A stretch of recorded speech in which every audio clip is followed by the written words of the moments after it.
Hello, welcome to the White People Tired of Other White People show. I'm your host, a fellow white bitch. Now, I am aware that some people don't like to talk about drama, and that's totally fine, totally valid. I'm just going to keep a little timestamp for you because this update is going to be a long one, but don't worry, we will be talking about a book at the end of this particular clip. So, if you don't want to hear about Twitter discourse, go ahead and just skip to the time that I have given you. The cover for The Silvered Serpents, which if you don't know, this is the sequel to The Gilded Wolves. Now, there's a lot of backstory to this whole rant thing, so save the time, save my time, save your time. Just go watch my Gilded Wolves review, which kind of goes over the whole shabacle with The Gilded Wolves and why people did what they did and the trash behind those actions. Long story short, The Silvered Serpents cover was revealed, and here it is. I'm not crazy about it, but I'm hoping that this is the paperback and we still get the hardcover so it matches the current hardcover, but that's besides the point. Someone in particular decided that they needed to comment on their fears and their trepidations about the accuracy of Russian representation in this book. And that got on my damn nerves. So let me just give you a little crash course in history, because if you are not aware, which if you're not, that's the root of the problem, Western culture has imposed itself on the entire world, including indigenous and marginalized people, which were never marginalized. White people are the marginalized ones. Take note of that. But for sake of language, let's just go with that. It has imposed itself on these cultures, completely destroyed them, appropriated them, and forced them to assimilate, even though they can never truly assimilate because their skin color does not look the same. And they have upheld their cultures as the only one of value and the only one worth talking about and worth being seen, while simultaneously mocking, stereotyping, killing, and again, destroying the cultures that they deem inferior. I do not give a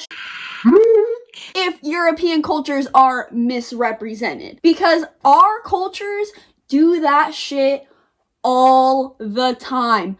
Daily basis, these reinforced stereotypes and horrible representation, just horrible images of cultures that are not our own and are not from the West. And first of all, we don't even know if this said representation is going to be bad. You only assumed it was going to be bad because you saw the author's name and you were like, that bitch ain't white. Because you guys are silent when there's other Russian influenced fantasies. Hello, Grishaverse, Wicked Saints, Romanov, the Winter Night Trilogy. I mean, I could go on and on and on. You guys do not care about your misrepresentation of Western culture when the authors are white. So, this is the problem. The problem lies in racism. You guys attack authors for going into spheres that you deem your own in an effort for them to get on the market and to be best-selling authors, because you guys do not buy the diverse fantasies. So they then are like, okay, I'm going to take advantage of this forcefully placed culture that you have replaced with my own, or deemed that I should replace with my own. So then I'm just going to write your fantasy and write it fucking better. And you guys don't like that because, say it with me, racism. It really is not that complicated. But let's just say, theoretically, let's just say that Rashani comes in and she just paints these horrible, just stereotypical communist vodka drinking, no culture having, just trash Russian. Let's just assume she does that. Do I think she would do that? Absolutely not. But let's just take a gander down that path. Will I give two shits? No. Not a single one. I literally would not care in the slightest. You know why? Because Roshani has, and other people like her, millions of other people like her in the world, has been forced to consume that culture and deem that as superior while they mock her own culture and continue to do so. So I say go for it, baby. You write those trash ass Russians. I will still give your book 5 stars, and that is on Own Voices. I am just so tired of people trying to attribute the same discussions when it comes to the people who have created the problem. I don't know how many times people of color have to tell you, and it's not clicking, and it's honestly fucking just exhausting. And like, it's exhausting for me, and I can choose to ignore it because I have the privilege to do so. Even I'm like exhausted because we have these conversations all the time, over and over and over again. And you guys like to say that racism doesn't exist and like the book community is so inclusive and the publishing is so inclusive and like, oh my gosh, no, these diverse fantasies just aren't good. Like, you guys just need to pick up a book, because apparently the books you're reading, they're not doing anything up here. You say you read 125 books a year, and yet your vocabulary, your language, your thought process does not reflect that in the slightest. There are 2 options here. You can either be silent when these conversations happen, or you can fix your ignorance and listen to people, get it through your head, and you'll be a better person. I promise you. I am not going to sit here and let people do what they did to the Gilded Wolves to the Silver Serpents, or any cases in which the similar circumstances happen where an author of color wants to write like European stories or anything that resembles a white author's work. I was appalled when I read The Gilded Wolves and saw what it actually was in juxtaposition to what the community was calling it out to be,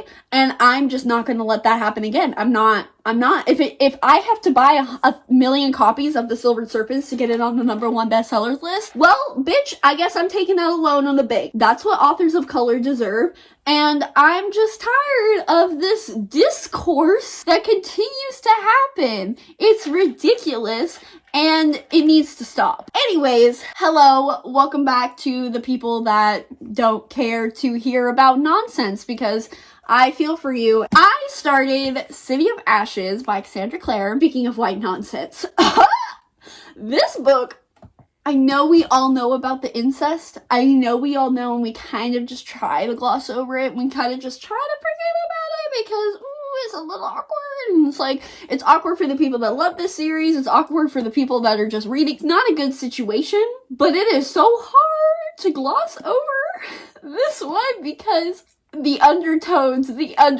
are so there, and I just don't. How did this get published? No, honestly, how did this get published? I understand there's taboo romances, and I'm not docking anybody for reading particular things, but wow, it's so bad. My green tabs have just become incest tabs, which the fact that I have to have a tab for that, I just need to highlight one thing. If I had to do it, you had to go through it too. It's Simon and Maya talking to each other about Jason Clary, because Jace had a meltdown, which was such a pussy boy move. And then Clary went and like, she's trying to calm him down. And Maya asks, you think she'll be able to talk sense into him, his sister? And Simon says, if he listens to anyone, it would be her. And Maya says, that's sweet that he loves his sister like that.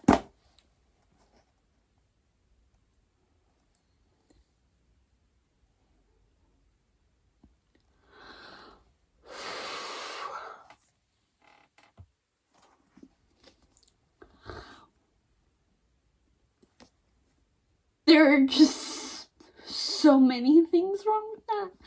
Just so many things. I don't have the time to unpack them all.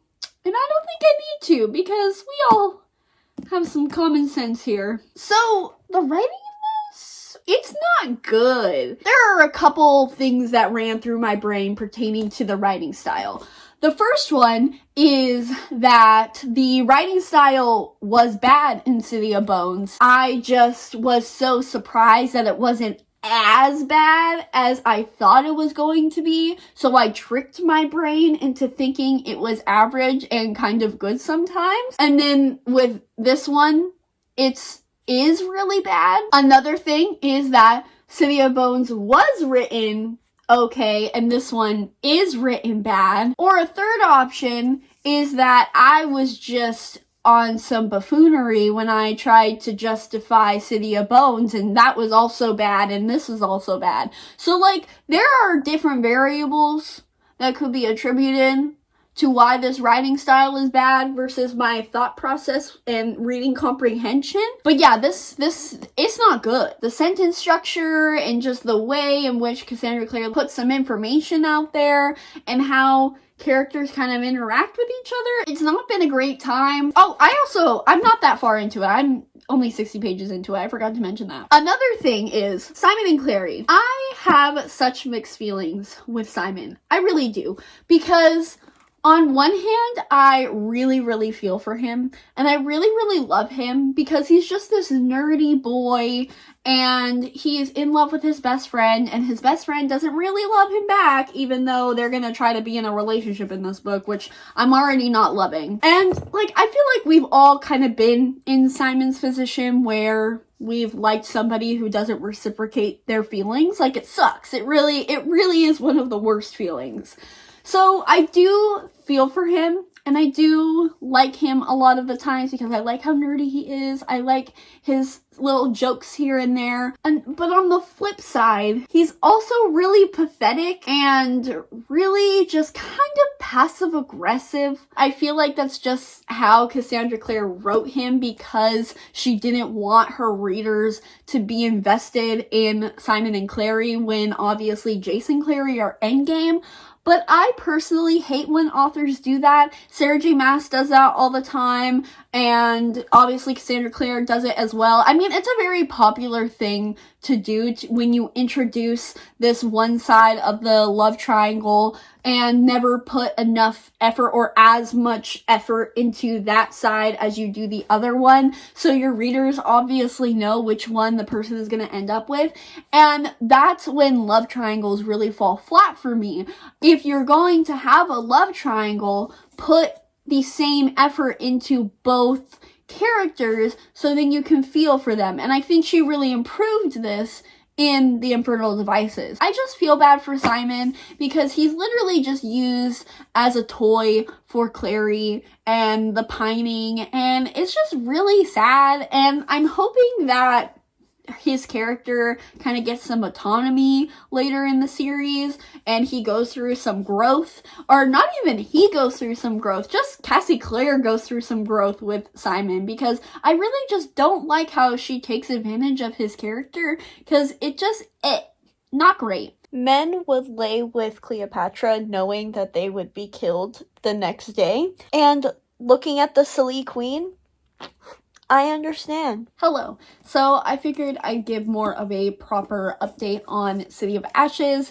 I am now on part 3, which is a little bit more than halfway through the book, and it is boring as hell. It is so incredibly boring.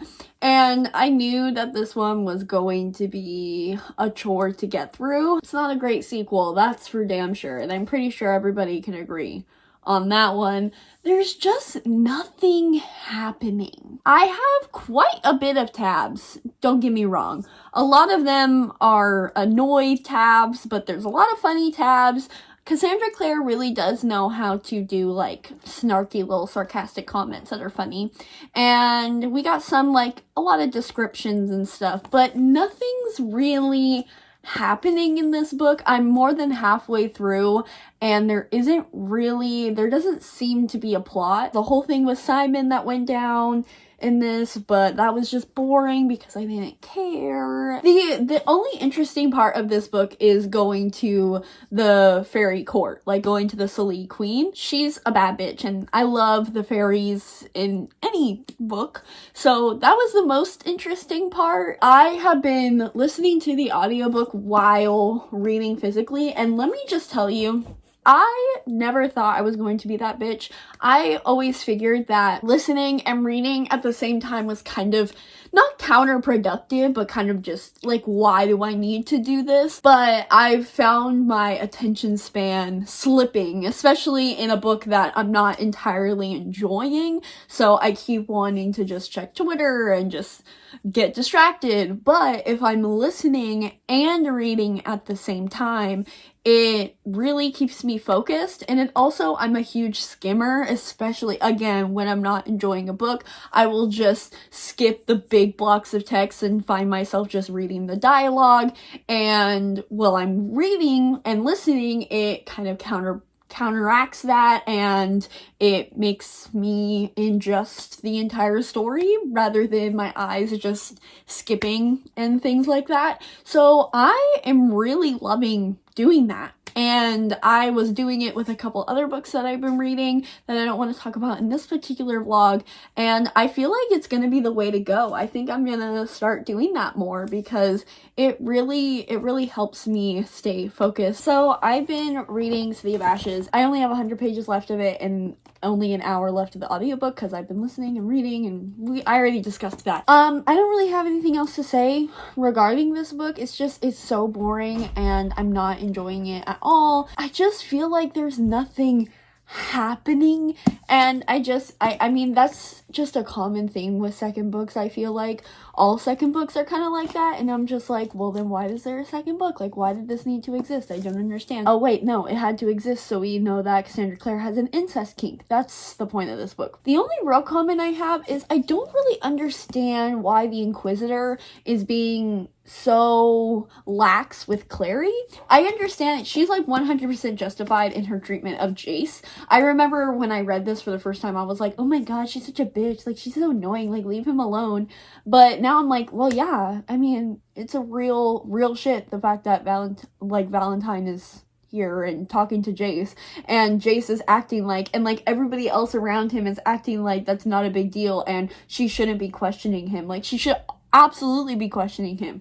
But regardless, she's hounding Jace a lot, but she's just ignoring Clary, and that doesn't really make sense because Clary is also Valentine's kid. Even though I know she like grew up in the mortal realm, but to me, if I was Valentine, I would use Clary more to like be a spy because obviously people aren't suspecting her.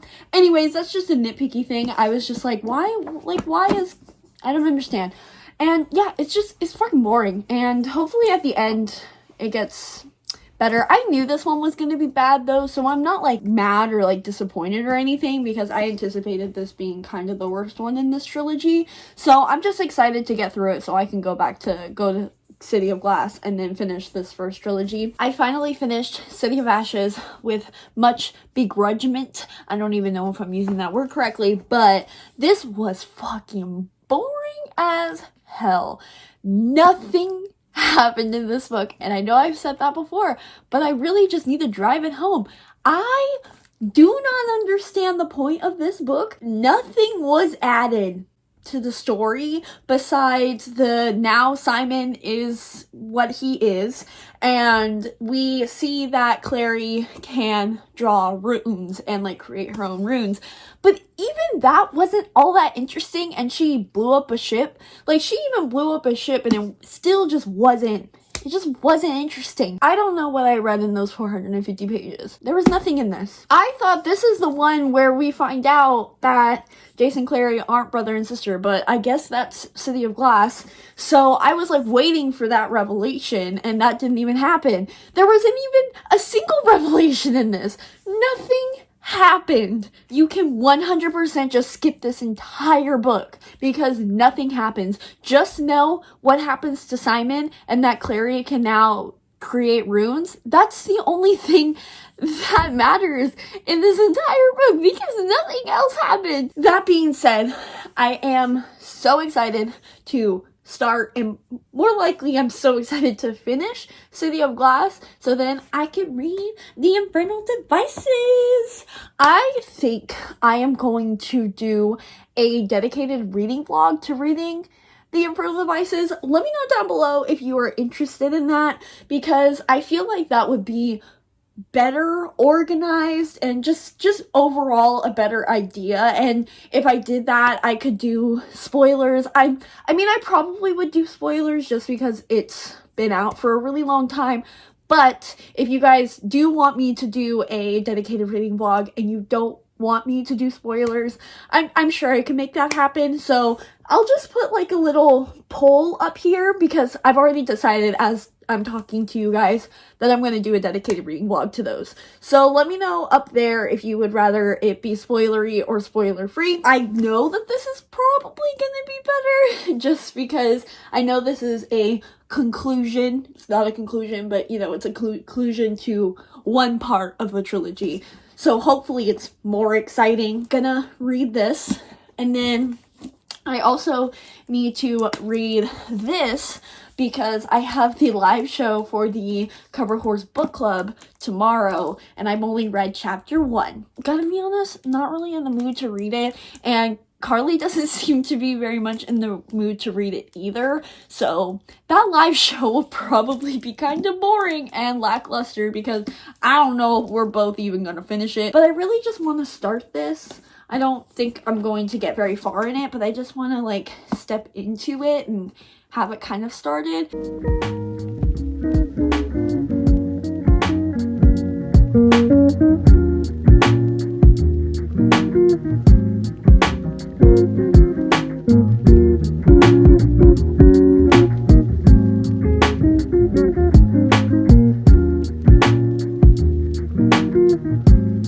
Hello, so I have been reading City of Glass by Cassandra Clare, and I am about halfway through. Shit's been going down. This book is already way better than City of Ashes. Like, there's actually stuff happening. I can't believe that Cassandra Clare did the incest plot twice. Once was bad enough. You had to do it twice? I can't get behind this original trilogy for that reason.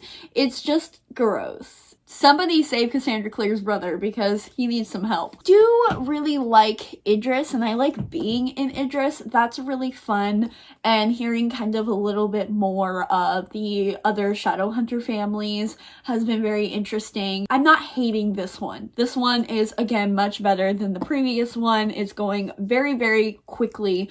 Very, very fast paced, which of course I enjoy, I appreciate. So I don't really have anything to say about it other than like Sebastian is gross, but that's pretty much it. Hello. So it's been a while since I updated. I don't remember the last thing I updated about. It's been a while and I just have lost all track of time. But I finished City of Glass. I hope I talked about this prior to this moment so I don't have to be here very long. I can't in good conscience give this any higher than a 3 just for the "you're my sister" quote. If you know, you know. And the fact that Cassandra Clare not only did the incest plot twist once, but she did it twice. That's just unacceptable to me. But I will say that this was super quick, fast-paced, entertaining. I don't remember what I've even said and what I haven't said since updating you guys, but I thought this was a really great conclusion to phase 1 of the Mortal Instruments. And the angel scene, excellent. Like, that remains iconic. I love that scene so much. Angels are fucking badass. They really are. We need more angels. Give us more angels. So I really did enjoy this, and I think that the characters went through a lot of character development in this one, and we get a lot more growth with all of the characters. I really, really love Simon. He is such a sweet being, and I relate to him so much. I know he can be annoying sometimes, but for the most part, I really appreciate his character. I appreciate how kind of he's more of the grounded one out of all of the characters. I don't want him to be with Clary. I just really appreciate Simon as a character in and of himself, and I can't wait to see him grow, especially. I think he is definitely my favorite character upon reread. I mean, I do love Isabel, but I feel like we don't get a lot of Isabel as a character in this first part of the Mortal Instruments. I really loved the way she told Clary off, though, when Jace was going away to fight Valentine and Clary was just completely appalled that Isabel was okay with him sacrificing himself. And Isabel is like, listen, bitch, we are trained from birth to do this. Like, we are soldiers, we are warriors. You are so detached from our world that you do not understand the stakes. You don't understand that this is a life or death scenario and we have to put ourselves at risk for the greater good sometimes. I loved that speech with Isabel. And so, again, I feel like all of the characters went through a lot of growth in this book, and I think we are going to get more of their characters in phase 2 and kind of get more of this deeper look in their personalities. I will also say that Malik in these books, weak, so weak. Like, they're barely even mentioned in all 3 of the books, and all of a sudden by the 3rd book they're like in love and they're, you know, kissing in front of everybody and all that jazz. It's just like, where did that come from? It's such a background point of the story that when it happens you're like, oh, so this is what we're doing. And that, I felt like, was really weak. And I hope that they get more attention again in phase 2, because I do want to ship them and I want to love them. But I also remember not really caring about their relationship even the first time I read this series, because I just didn't think that Cassandra Clare gave them the attention that they deserved. But I know that they have like a book together, like by themselves, so I'm sure it gets better, but in phase 1 it really lacked. Overall, I really liked this conclusion. I thought it was fun, I thought it was entertaining, fast paced, you got a lot of character growth, and I appreciate that as a reader, and I'm freaking excited to finally start the Infernal Devices. Yes, give it to me. I am so ready to scream about Wessa. Oh my god, my body is not ready. You guys don't understand. Like, that series meant everything to me in high school, and I have never reread it before. So, it is going to be emotional. So, again, I'm going to remind you guys to do the little poll and see if you want me to do spoilers or spoiler free for the Infernal Devices. I feel like I want to do spoilers just because I think I should post it in March, and so people can maybe watch it for a refresher for Chain of Gold. So I feel like that's what I'm gonna do. I mean, if it's an overwhelming majority to do spoiler free, maybe I'll do it, maybe I won't. We'll just have to see. Now, the book that I am going to read next is Children of Blood and Bone by Tomi Adeyemi. I still have not read this book. I don't understand why. What is wrong with me? Nobody knows. I'm actually meeting Tomi Adeyemi next week because I am going to a book signing with her and Adeline Grace, who is the debut author for All the Stars and Teeth. So I really want to read this. So, you know, when I meet Tomi Adeyemi, I can be like, hey, I really like your book. I know this has quite a bit of mixed feelings here on the BookerNet, but I feel like I'm going to have quite a more positive opinion, because a lot of the things that people say they're not a fan of is like the insta-love, and they think like the characters are annoying, and I feel like I'm gonna have unpopular opinions when it comes to this book, but maybe I'm speaking too soon. Let's see. This cover is so pretty. Look at how reflective the text is. How stunning is that? I hate that the second cover doesn't match, though. That's really annoying. I hate when sequels don't match the original covers. Silvered Serpents. I can't stand it. But anyways, I'm gonna jump into this and let's see how it goes. Hello, you guys. So I started Children of Blood and Bone last night, and I got about 60 pages into it. Before I get into my thoughts, let me just give like a quick synopsis from what I can from the little I read. It seems that we follow two perspectives. One of them is Zelly, who is a magi, and in this country, in this world, magic has been destroyed and has kind of escaped the land. It used to be here, now it's gone, and left in its place are these people who used to be the carriers of magic, the magi. They still remained, they just don't have their magic anymore, but people know of them because of their white hair, and I was about to show you, but obviously it's not on this cover. But the magi have white hair, which is the distinguishing quality of them. Now that magic has escaped, the monarchy, the current ruling monarchy, discriminates against the magi and prosecutes them and all of those things. So our main character, Zelly, she is a magi, and it seems like there is some kind of artifact that contains magic and maybe is the key to bringing magic back to the land, and that's where our second perspective comes into play, which is Amari, and she is the princess of the monarchy, and she finds the scroll and steals it, and her and Zelly just met. So the first 60 pages were really easy to get through and really fast paced, so I enjoy that. That's the best thing about YA fantasy. So when I read a YA fantasy, I tend to like faster moving plots than I do slow moving that I get plenty of when I read adult fantasy, if that makes sense. So I do love that it was very fast moving.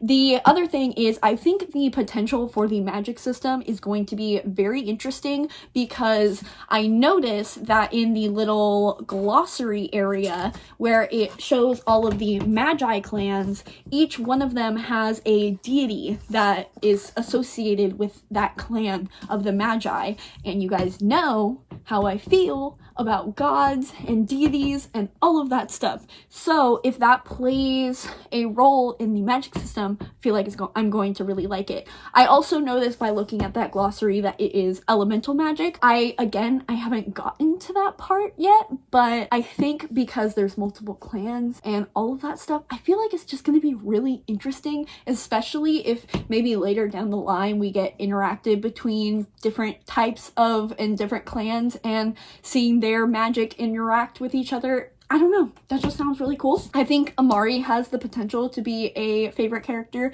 because she seems really soft and really cute. So that is going to do it for this weekly vlog. I finished City of Ashes, which I gave 1 star, and I also finished City of Glass, which I gave a 3.5 out of 5 stars. But I hope you guys enjoyed this vlog, and if you didn't, there's always next week. Bye!